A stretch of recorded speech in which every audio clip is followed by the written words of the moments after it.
Hello everyone, welcome back to online study zone. इस video में बात करने वाले हैं भारत में पंचायती राज पर जो गठित समितियां हैं उनके बारे में। जैसा कि आपको पता है कि पंचायती राज से संबंधित जो समिति है उस पर रिलेटेड हमेशा क्वेश्चंस कुछ ना कुछ देखने को मिलता है। तो आज हम इस वीडियो में बात करने वाले हैं बहुत ही शॉर्ट्स और बहुत ही सिंपल तरीके से इन सभी चीज़ों के बारे में। ठीक है, तो वीडियो काफ़ी इंटरेस्टिंग रहने वाला है, तो वीडियो के साथ एंड तक बने रहें। चलिए शुरू करते हैं।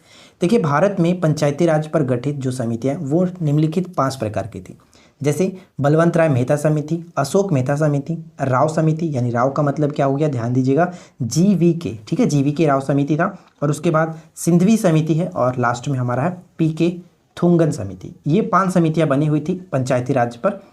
ठीक है, तो इन्हीं पर हम एक एक करके चर्चा करने वाले हैं कि इन्होंने क्या क्या सिफारिशें की थी, एग्जाम्स के पॉइंट ऑफ व्यू से क्या इंपॉर्टेंट है। तो चलिए एक एक करके शुरू करते हैं। तो सबसे पहले हम शुरू करते हैं बलवंत राय मेहता समिति से, जो कि एग्जाम्स में सबसे ज़्यादा फोकस इसी पे रहता है। तो पहला पॉइंट ये है कि बलवंत राय मेहता समिति, जिसका गठन देखिए, एक्चुअली गठन इसका 1956 में हुआ था, लेकिन इन्होंने अपने जो रिपोर्ट प्रस्तुत की थी वो 57 में की थी। तो यहाँ पे कि 1952 के सामुदायिक विकास कार्यक्रम। तो पहला प्रश्न यही बनता है कि सामुदायिक विकास कार्यक्रम को गठन कब किया गया था, 1952 में। तो ये चीज़ क्वेश्चन पहला बनता है, ये ध्यान रखेंगे।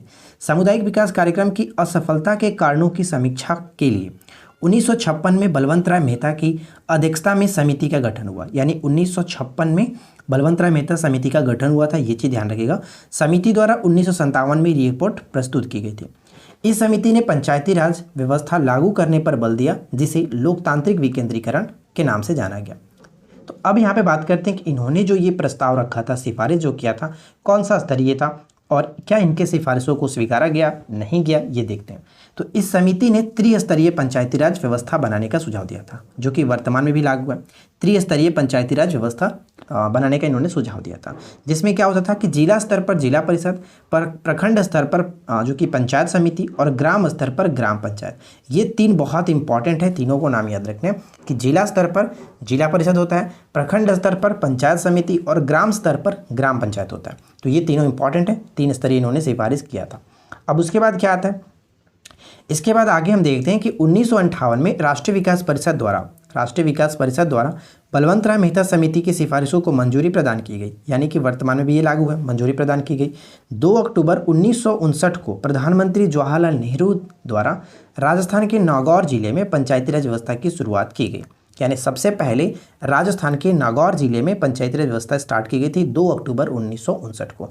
अब आपसे क्वेश्चन ये है कि राजस्थान के बाद वो कौन सा राज्य था जिनमें ये लागू हुआ था, आप जल्दी से कमेंट करके बताइए। ठीक है, अब बात करते हैं हम लोग सेकेंड पॉइंट के बारे में। इसके बाद हमारा सेकेंड पॉइंट बनता है कि अशोक मेहता समिति। अशोक मेहता समिति 1977।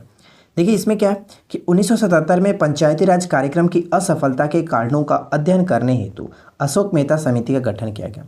यही दोनों में हमेशा क्वेश्चन पूछा जाता है कि अशोक मेहता समिति का गठन कब हुआ था, बलवंत राय मेहता समिति का गठन कब हुआ था। तो दोनों चीज़ें इंपॉर्टेंट है, दोनों को याद रखिएगा। इस समिति ने 2 स्तरीय पंचायती राज्य व्यवस्था बनाने की सुझाव दिया था, जिसमें जिला में जिला परिषद होगा और मंडल स्तर पर मंडल पंचायत होगा। यही बात इनके द्वारा कही गई थी, अशोक मेहता समिति के द्वारा।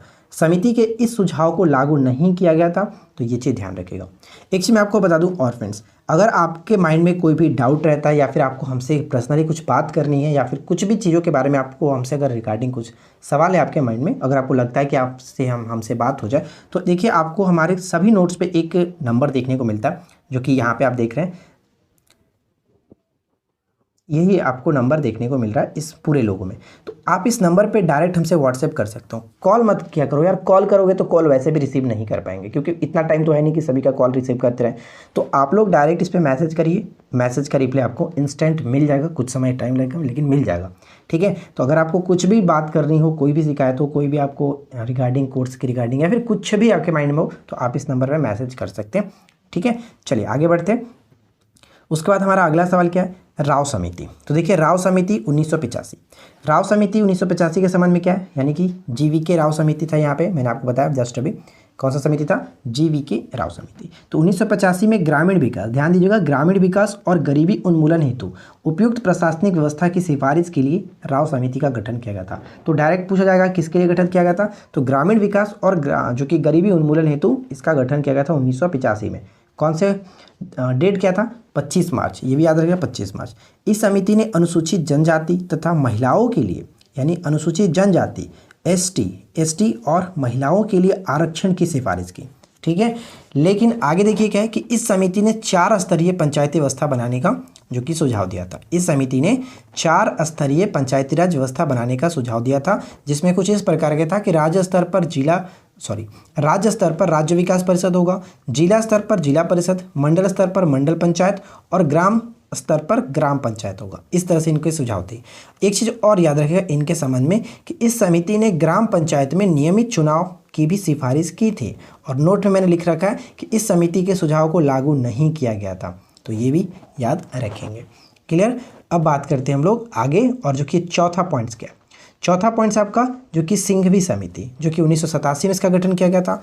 1987 में डॉक्टर ML सिंघवी की अध्यक्षता में गठित इस समिति ने पंचायतों की आर्थिक रूप से आत्मनिर्भर बनाने तथा पंचायतों के पुनर्गठन की सिफारिश की थी। तो इसमें भी आप थोड़ा सा याद रखिएगा कि इनका संबंध किससे था, तो पंचायती राज से संबंधित था, और इसका गठन हुआ था 1987 में।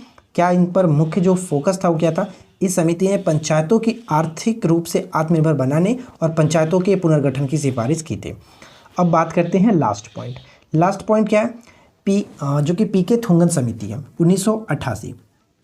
1988 में गठित पीके थुंगन समिति ने पंचायती राज व्यवस्था को शक्तिशाली बनाने हेतु संवैधानिक दर्जा दिलाने की सिफारिश की थी। इस समिति के सुझाव के आधार पर 1989 में संविधान संशोधन विधेयक प्रस्तुत किया गया, परंतु राज्यसभा में बहुमत न होने की वजह से यह विधेयक पारित नहीं हो सका, यानी कि एक तरह से ये जो कि फेल रहा। तो हम यहाँ पे देख सकते हैं पांचों के पांचों आपको बता दिया गया। एक्चुअली देखिए यहाँ से जो प्रश्न बनते हैं ना वो आपको क्रम से सजाने को मिलता है। ठीक है, पंचायती राज से संबंधित जो भी गठित समितियां आपने जो भी 5 समितियां यहाँ पे देखी, इनको पूछा जाएगा कि क्रम से सजाइए, या फिर डायरेक्ट पूछा जाएगा कि इनके में कौन सा मिलान सही है, इनके गठन से संबंधित जो वर्ष रहेगा वो देगा। तो दोनों में से कहीं से क्वेश्चंस बनते हैं, तो आप इसको याद रखिएगा। तो आई होप कि छोटा सा वीडियो आपको अच्छा लगा होगा। आपको ये वीडियो कैसा लगा नीचे कमेंट करके बताइए। अगर आपको पसंद आया हो तो लाइक करेंगे, दोस्तों के साथ शेयर करेंगे, साथ साथ चैनल पर पहली बार आए तो सब्सक्राइब करके नोटिफिकेशन बेल आइकन को ऑल पे सेट करेंगे। तब तक हम मिलते हैं आपके साथ किसी और वीडियो में नेक्स्ट टॉपिक के साथ। Thanks for watching, keep learning, have a good day.